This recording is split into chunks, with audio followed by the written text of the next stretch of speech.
There is a dinner that happened in the spring of 1970 that almost nobody knows about. Two men. A quiet Italian restaurant in West Hollywood. Corner booth. One bottle of red wine. One of the men was Paul Newman, already a legend. Already one of the biggest movie stars in the world. Already a man who had, by 45, received every kind of validation Hollywood had to offer. The other man was Bruce Lee, 29 years old. Unknown to most of America. Still fighting for scraps of recognition in a system that had decided he did not fit. They sat across from each other for almost 3 hours. At some point during that dinner, Bruce Lee said something to Paul Newman. Something short. Something quiet. Something that Newman would later tell one friend, and only one friend, was the most important thing anyone had ever said to him. Newman went home that night. He could not sleep. And at some point before sunrise, he got out of bed, sat down at his desk, and rewrote his entire will. Paul Newman never told the public what Bruce Lee said. He never wrote about it. He never put it in an interview. But the friend he told eventually did. And once you understand what was said, you will never look at Paul Newman the same way again. To understand how two men as different as Paul Newman and Bruce Lee ended up at the same table, you have to understand something about Paul Newman in 1970 that most people have forgotten. He was in trouble. Not financially. Not professionally. On paper, everything was perfect. Butch Cassidy and the Sundance Kid had come out the previous year and was one of the biggest hits of the decade. His marriage to Joanne Woodward was one of the most stable in Hollywood. His racing career, the secret passion that he had built quietly alongside his acting, was taking off. He had money, fame, respect, and more scripts waiting on his desk than he could ever read. And he was quietly, deeply, unsettlingly miserable. Friends who saw him during that period described a man who seemed to be going through the motions of his own life. He showed up. He performed. He was charming and warm and present in all the ways you would expect Paul Newman to be. But something underneath was wrong. He had started drinking more. Not dangerously, Paul Newman was too disciplined for that, but more than he used to. He had started picking projects he did not care about. He had started asking himself questions late at night that he could not answer in the morning. The question that kept coming back was simple. What is all of this for? He had spent his entire adult life climbing a mountain that everyone around him agreed was worth climbing.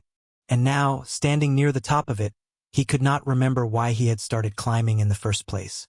This is the man who walked into the restaurant on that spring evening. He did not know Bruce Lee. He had heard the name. He had seen a few episodes of The Green Hornet. He knew the reputation. But the meeting happened almost by accident. A mutual acquaintance, the kind of connector who always exists in Hollywood, had been trying to put them together for months. Newman had been curious but busy. Bruce Lee had been interested but cautious. That night, by chance, both men had free evenings. The connector made the call. 2 hours later, they were sitting across from each other. Bruce Lee arrived first. This is a detail that Newman specifically remembered later. Newman was used to being the one who kept people waiting, not out of arrogance, but out of the sheer logistical reality of being one of the most famous men in America. Arriving places early meant getting mobbed. Bruce Lee arrived 10 minutes early. He was sitting in the corner booth when Newman walked in. Alone. Reading. Not a script. Not a magazine. A small, worn book of philosophy. Newman would later say that the moment he saw Bruce Lee sitting there, completely absorbed, completely still, apparently not the slightest bit concerned about being watched or recognized, he felt something he had not felt in years. Curiosity. Pure, simple curiosity about another human being. He sat down. They shook hands. Bruce Lee put the book aside and looked at Paul Newman the way almost nobody ever looked at Paul Newman. Directly. Without the faint haze of preformed opinion that Newman had learned to detect in every new person he met. He said, "Thank you for making time." Newman said, "Thank you for being early." And they both laughed. That was how it started. If you love Bruce Lee stories, subscribe. I post rare stories every day. The first hour of dinner was the kind of conversation two intelligent strangers have when they are both trying to figure out who they are actually sitting across from. They talked about films. They talked about philosophy. They talked about the ocean. Bruce Lee mentioned that he swam in the Pacific most mornings, and Newman mentioned that he had been thinking about buying a boat. They talked about their fathers. Both men had complicated relationships with their fathers. Both men had, in different ways, spent their adult lives trying to prove something to men who were either no longer there to see it or had never been able to say what they thought about it. That was the first moment the conversation shifted. The second moment came when Newman asked Bruce Lee a question. He said, "Why do you train so much? What are you looking for?" It was a polite question, the kind of question you ask a professional about their craft. Bruce Lee did not answer immediately. He looked at Newman for a long time. Then he said something that caught Newman off guard. He said, "That is the wrong question." Newman blinked. Paul Newman was not a man who was used to being told his questions were wrong. He was a movie star. People agreed with his questions. That was the deal. But Bruce Lee was not being aggressive. He was not being dismissive. He said it the way a friend tells you there is something on your shirt. Casually, kindly, but clearly. Newman said, "Okay, what is the right question?" And Bruce Lee smiled. He said, "The right question is not why I train so much. The right question is why you don't. Now, I want you to understand something about this moment." Paul Newman was not a lazy man. Paul Newman was one of the most disciplined human beings in Hollywood. He was an accomplished race car driver. He stayed in excellent physical condition. He did not coast on anything. Bruce Lee was not accusing him of being lazy. What Bruce Lee meant, and what Newman understood in a way that punched the air out of his lungs, was something completely different. He meant, "You are using the wrong muscles." Newman had spent his whole life training the muscles of his craft. His voice, his face, his timing, the 1,000 tiny instruments that make up a great actor. What he had not trained, what he had been quietly allowing to atrophy for years, was the thing underneath all of that. The part of him that chose which projects to take. The part of him that decided what kind of life he was actually building. The part of him that knew at 3 a.m. what he was really for. Bruce Lee had spent his entire life training that muscle. Every morning, every notebook, every quiet hour on the floor of a gymnasium.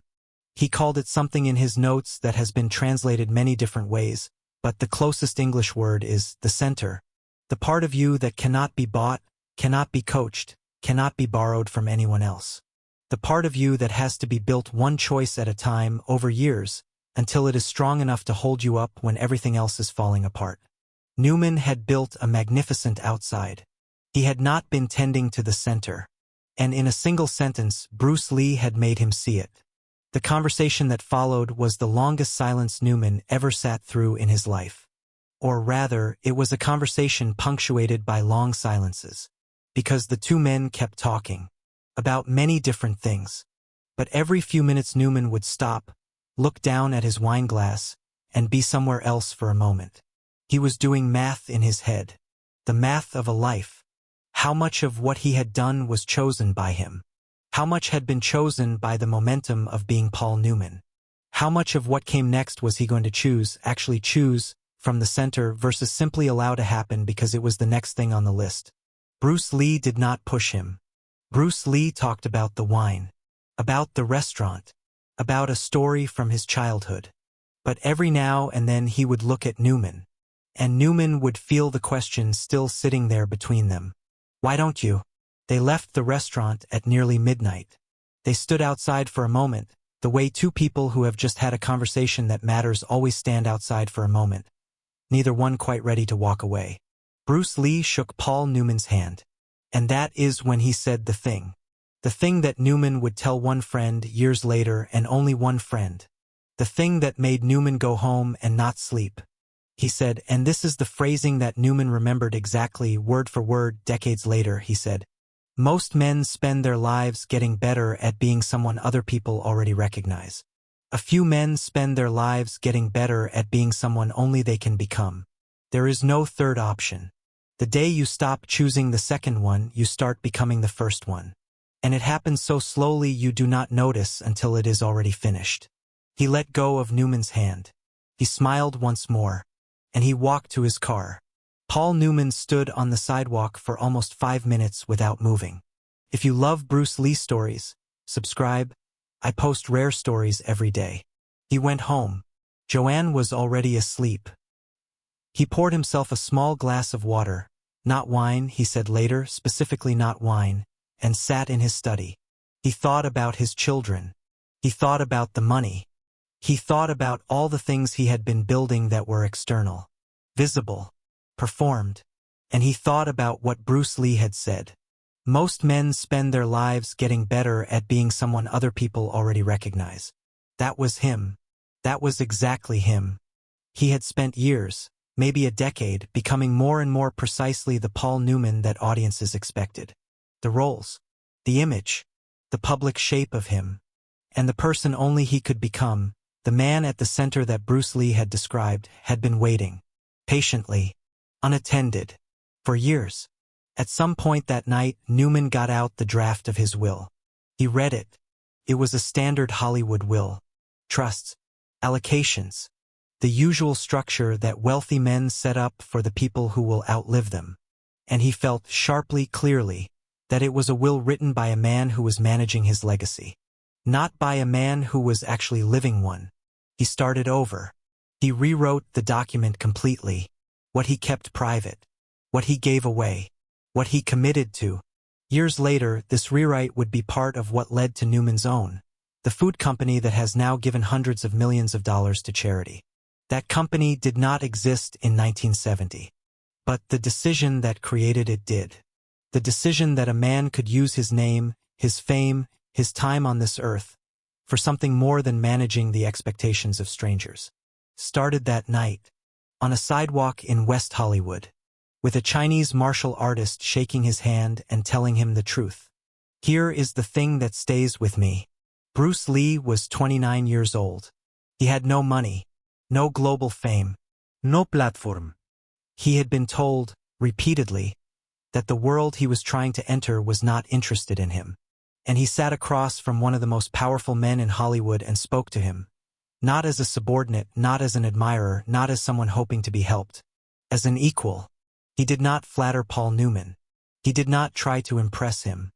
He did not perform the part of the humble Asian martial artist that Hollywood would have been perfectly happy to cast him as. He told him the truth. And because he told him the truth, because he trusted that Paul Newman was worthy of being spoken to as a man, not as a brand, Newman heard him. That is the lesson nobody ever talks about. Not the kicks. Not the punches. Not the films.